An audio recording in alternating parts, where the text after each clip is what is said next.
Next நேயர்களுக்கு என்னோட அன்பான வணக்கங்கள். இன்னைக்கு நட்சத்திர பலன்கள் குறித்து தான் பேச போறோம். அதை நம்ம கூட ஷேர் பண்ணிக்கிறதுக்காக ஜோதிட சிறுவன்மணி டாக்டர் தீபா அருளாளன் அவர்கள் இணைஞ்சிருக்காங்க. வாங்க நிகழ்ச்சிக்குள்ள போகலாம். வணக்கம் மேம். வணக்கம். எப்படி மேம் இருக்கீங்க? நல்லா இருக்கேம்மா, நீங்க நல்லா இருக்கீங்க? நல்லா இருக்கேன் மேம். மேம், இப்போ மகர ராசி திருவோணம் நட்சத்திரம் பத்தி பேச போறோம். அவங்களுக்கு இந்த தமிழ் புத்தாண்டு எப்படி மேம் இருக்கு? பொதுவாக இந்த திருவோண நட்சத்திரம் வந்து பாத்தீங்கன்னா சந்திரனோட நட்சத்திரம். ரொம்ப லவ்வபிளா இருப்பாங்க, ரொம்ப ரொமான்டிக்கா இருப்பாங்க. மற்றவங்க கிட்ட பேசும்போதே கூட ரொம்ப இனிமையா பேசுவாங்க அப்படின்னு சொல்லலாம். பொதுவா இந்த மகரம் திருவோணம் கடந்த 7.5 வருஷமா 7 நாட்டு சனியில இருந்தாங்க. அதனால நிறைய கஷ்டப்பட்டாங்க, நிறைய அசிங்கப்பட்டாங்க, அவமானப்பட்டாங்க. செய்யாத ஒரு தப்புக்கு ஒரு அவப்பேரை சந்திச்சாங்க. சமுதாயத்துல இவங்க இன்னும் பெருசா வந்து பாத்தீங்கன்னா உலகத்திலேயே கெட்டவங்க இவங்க தான் அப்படின்ற மாதிரி போர்ட்ரேட் பண்ணாங்க. இப்படி நிறைய கஷ்டத்தை அனுபவிச்சாங்க அப்படின்னு சொல்லலாம். அதுக்கு மேல குடும்பத்துல நிம்மதி இல்லை, இப்படி எத்தனையோ விஷயம் இருந்தாலும் இப்ப எதெல்லாம் சனி பகவான் உங்களுக்கு பிரச்சனையா கொடுத்தாரோ, எதெல்லாம் உங்ககிட்ட இருந்து உங்களை வந்து தூத்தி விட்டாரோ, எதெல்லாம் உங்ககிட்ட இருந்து புடுங்கினாரோ அத்தனையும் கொடுக்க போறாரு. காரணம் என்ன அப்படின்னா, சனியே சகாய சனியா வர போறாரு. எல்லா விதத்திலயும் நான் உனக்கு ஹெல்ப் பண்ண போறேன், சப்போர்ட்டிவா இருக்க போறேன் அப்படின்ற ஒரு அமைப்பு. இது ஒரு பெரிய பிளஸ்மா. ராகு 2ஆம் பாவம், குடும்பத்துக்கு திடீர் தன பிராப்தி அப்படின்னு திடீர்னு வரும். ராகு 2ஆம் பாவம் அப்படின்னாலே திடீர்னு காசு வர்றது. திடீர்னு காசு வர்றது எப்படின்னா, பூர்வீகத்துல சொத்து பத்தி ஏதாவது இருக்கலாம், அது கோர்ட்ல இருந்திருக்கலாம், அது இப்போ உங்களுக்கு ஃபேவரா வரலாம். அது வந்து பாத்தீங்கன்னா அவங்களே இந்த ப்ராப்பர்ட்டி நாங்களே எடுத்துக்கிறோம், இவ்வளவு அமௌண்ட் கொடுக்குறோம் அப்படின்ற மாதிரி ஏதோ ஒரு விதத்துல ஒரு திடீர்தான பிராப்தி அப்படின்றது உண்டு. திடீர்னு பிள்ளைங்க நல்லா படிச்சிருக்கலாம், வெளிநாட்டு வேலைக்கு போயிருந்திருக்கலாம், சம்பளத்தை வந்து அம்மா கிட்ட கொடுக்காம இருந்திருக்கலாம், இந்த காலகட்டம் கொடுக்கலாம். அந்த மாதிரி ஏதோ ஒரு விதத்துல அவங்களுக்கு ஒரு அதிர்ஷ்டம் அப்படின்றது வரத்துக்கு வாய்ப்பு உண்டு. ஆனா குடும்பத்துல பெருசா வந்து ஒரு ஹாப்பினஸ் அப்படின்றத விட உண்மையான ஹாப்பினஸ் அப்படின்னா அந்யோன்யம் அப்படின்றது இருக்காது. இப்ப நான் உங்ககிட்ட பழகுறேன்னா உங்ககிட்ட எதையும் ஒண்ணு எதிர்பார்த்து பழகு, எக்ஸ்பெக்டேஷன்ஸ் இருக்கும், எதா இருந்தாலுமே எதிர்பார்ப்போட தான் பழகுவாங்களே தவிர உண்மையான அன்போட பழக மாட்டாங்க அப்படின்னு சொல்லலாம். அதுக்கப்புறம் கேது 8ஆம் பாவம், இவங்களோட மறைமுக உறவு, மறைமுக ஒரு ரிலேஷன்ஷிப் இருந்துச்சு பார்த்தீங்களா, அது இவங்களை விட்டு விலகிறதுக்கான காலகட்டம். இருக்கிறவங்களுக்கு இந்த வரிகள், இல்லாதவங்க அதை பத்தி கவலைப்பட வேண்டாம். அதே மாதிரி பாத்தீங்கன்னா மரபு வழி சொத்துக்கள் ஏதாவது இருக்குன்னா போய் பராமரிக்கணும். பராமரிக்கல அப்படின்னா அது கொஞ்சம் ப்ராப்ளம்ல மாற்றத்துக்கான வழியும் வாய்ப்பும் உண்டு. ஸோ ஆரோக்கியத்துல கவனம் அப்படின்றது தேவை. முக்கியமா நிறைய பேருக்கு இன்ஃபெக்ஷியஸ் டிசார்டர்ஸ் வரதுக்கான வாய்ப்பு உண்டு. ஆரோக்கியத்துல கவனம் தேவை.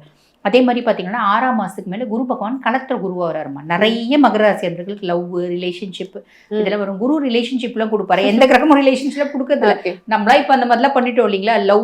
அந்த லவ் அப்படின்றத கண்டிப்பா கெடுக்கலாம் மாட்டாரு அப்படின்னு சொல்லலாம். அதே மாதிரி ஒரு கணவன் மனைவி அவங்க 2 பேருக்குள்ள ஒத்துமை இல்லாம ஒரே வீட்டுல இருக்காங்க, பிரச்சனையோடவே ஒரே வீட்டுல இருக்காங்க அப்படின்னா 4 மத்தியஸ்தர்கள் வருவாங்க.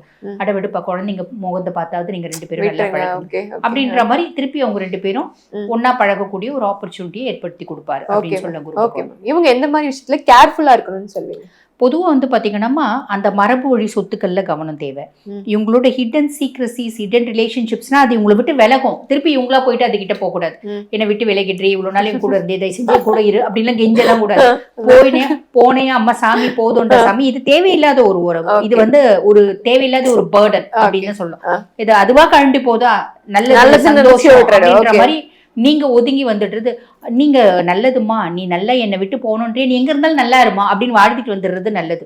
திருப்பி நம்ம அவங்க கிட்ட போய் மாட்டக்கூடாது திரும்பி அப்படின்னு சொல்லலாம். ஏன்னா சமுதாயத்துல ஒரு அவப்பேரு அவமரியாதையை சந்திப்போம். சோ எதுக்கு அந்த வேலை? ஏற்கனவே ரொம்ப கஷ்டப்பட்டாச்சு, இன்னும் கஷ்டப்பட்டதுக்கு நம்ம உடம்புல தெம்பு இல்ல, விட்டுடுறது நல்லது. Okay ma'am. எந்த மாதிரி கோயிலுக்கு மேம் இவங்க போலாம்? பொதுவாவே வந்து பாத்தீங்கன்னா சிவன் தான், சிவ வழிபாடு தான். எந்த நாளுனாலும் போ, சிவன் கோயிலுக்கு போ. முடியலையா நம்ம வந்து பௌர்ணமி தோறும் அட்லீஸ்ட் சிவ வழிபாடு பண்ண நிறைய நல்லது. கண்டிப்பா கண்டிப்பா. இவ்வளவு நேரம் நம்ம ஒவ்வொரு ராசிக்கும் ஒவ்வொரு நட்சத்திரத்துக்கும் பேஸ் பண்ணி சொன்னோம் இல்லைங்கம்மா. என்ன நம்ம சொன்னாலும் இது வந்து கோச்சார பலன் தான், புரியுதுங்களா? கோச்சார பலன் 100% ஒருத்தவங்களுக்கு ஒர்க் பண்ணுமா அப்படின்னா ஒர்க் பண்ணாதுமா. 50% தான் கோச்சார பலன், மீதி 50% நம்மளோட சுய ஜாதகம். இப்போ நிறைய பேர் என்ன சொல்லுவாங்க, மேடம் நீங்கள்லாம் வந்து ரிஷபம் எக்ஸ்ட்ராடினரியா இருக்குன்னு சொன்னீங்க, எங்களுக்கு ஒண்ணுமே நடக்கலையே அப்படிம்பாங்க. அதாவது ரிஷபம் கோச்சார பிரகாரம் எக்ஸ்ட்ராடினரியா இருக்கு, எல்லா பிளானட்ஸும் சூப்பரா இருக்குமா. ஆனா நிறைய பேர் வந்து பாத்தீங்கன்னா மத்தியம வயசு ரிஷபமா இருந்தா கூட இப்போ வந்து பாத்தீங்கன்னா குரு தசையில இருப்பாங்க. குரு வந்து பாத்தீங்கன்னா ரிஷபத்துக்கு 8 மற்றும் 11 அதிபன். அஷ்டமாதிபதியும் அவன் தான், லாபாதிபதியும் அவன் தான். உன்னை கெடுக்காம உன்னை முன்னேற்றவே மாட்டான். கண்டிப்பா நீ கெடுவ, ஏதோ ஒரு விதத்துல நீ அஃபெக்ட் ஆவ, நீ சஃபர் ஆவ அப்படின்னு சொல்லலாம். அதுக்கும் மேல இப்ப ரிஷபத்தை பேஸ் பண்ணி சொல்றேன்னு வச்சுக்கோங்களேன். அதுக்கும் மேல ரிஷபம் சூப்பரா இருக்கு, ஆனா உங்க சுய ஜாதகத்துல சனி தசையில இருப்பாங்க. சனி சுய ஜாதகத்துல எங்க இருக்கான் அப்படின்னா 7ல இருப்பான். ஓகே 7ல இருப்பானா இந்த காலகட்டம் கணவன் மனைவிக்கு பெரிய சண்டை வந்து 2 பேரும் பிரியக்கூடிய சூழ்நிலை வரும். என்ன எல்லாம் ரிஷபம் சூப்பரா இருக்குன்னு ஒரு ஜோதிடர் இல்லாம சொல்றீங்க. நானும் என் கணவனும் பிரிஞ்சே போயிட்டோமே. நானும் என் கணவருக்கும் நடுவுல வந்து பாத்தீங்கன்னா பெரிய இடைவெளி வந்துருச்சு. பெரிய சொல்றதே நடக்கலையே. இந்த ஜோதிடர்கள் எல்லாம் வாய்க்கு வந்ததுலாம் சொல்றாங்க அப்படின்னு சொல்லுவாங்க. ஆனா அது உண்மை என்னன்னா, ரிஷபம் அப்படின்னா எத்தனையோ கோடி மக்கள் இருக்காங்க ரிஷபராசியில. இப்ப எல்லா ரிஷபத்துக்கும் இது நடக்குமா? சுய ஜாதகமும் ஒண்ணு. சுய ஜாதகத்துல என்ன தசை நடக்குது, தசநாதன் எந்த பாவத்துல இருக்கான், தசநாதன் நல்ல பாவத்துல இருக்கானா. பொதுவாகவே ஜோதிடத்துல ஒரு விதி உண்டு. தசநாதன் செய்யாததை புத்திநாதன் செய்யான், புத்திநாதன் செய்யாததை கோச்சாரன் செய்யான் அப்படிம்பாங்க. அப்ப தசநாதன் அங்க ப்ரையாரிட்டி. தசை என்ன தசை நடக்குது, என்ன அந்தர் தசை நடக்குது, என்ன புத்தி நடக்குது. தசநாதன் சூப்பரா இருந்தா 100% நம்ம சொல்றது நடக்கும். தசநாதன் மட்டமா இருக்கான் அப்படின்னா நம்ம அதாவது மட்டமா இருக்கான்ற சென்ஸ் நல்ல பொசிஷன்ல இல்ல, அதுக்கும் மேல அவருக்கு வீடு கொடுத்தவரும் நல்லா இல்ல, நட்சத்திர சாரம் வாங்குறவரும் நல்லா இல்ல, அதுக்கும் மேல பாபரோட பார்வையெல்லாம் இருக்கு அப்படின்னா நம்மள வச்சு செய்வான். இந்த நம்ம சொன்னக்கூடிய பலன் வந்து 50% தான் நடக்கும் அப்படின்னு சொல்லலாம். ஸோ சுய ஜாதகம் பிளேஸ் அ மேஜர் பார்ட் அப்படின்றத நம்ம ஞாபகம் வச்சுக்கணுமா. கண்டிப்பா. இவ்வளவு நேரம் பொறுமையா எங்களுக்காக அழகா பதில் சொன்னீங்க. நன்றி மேம். நன்றி.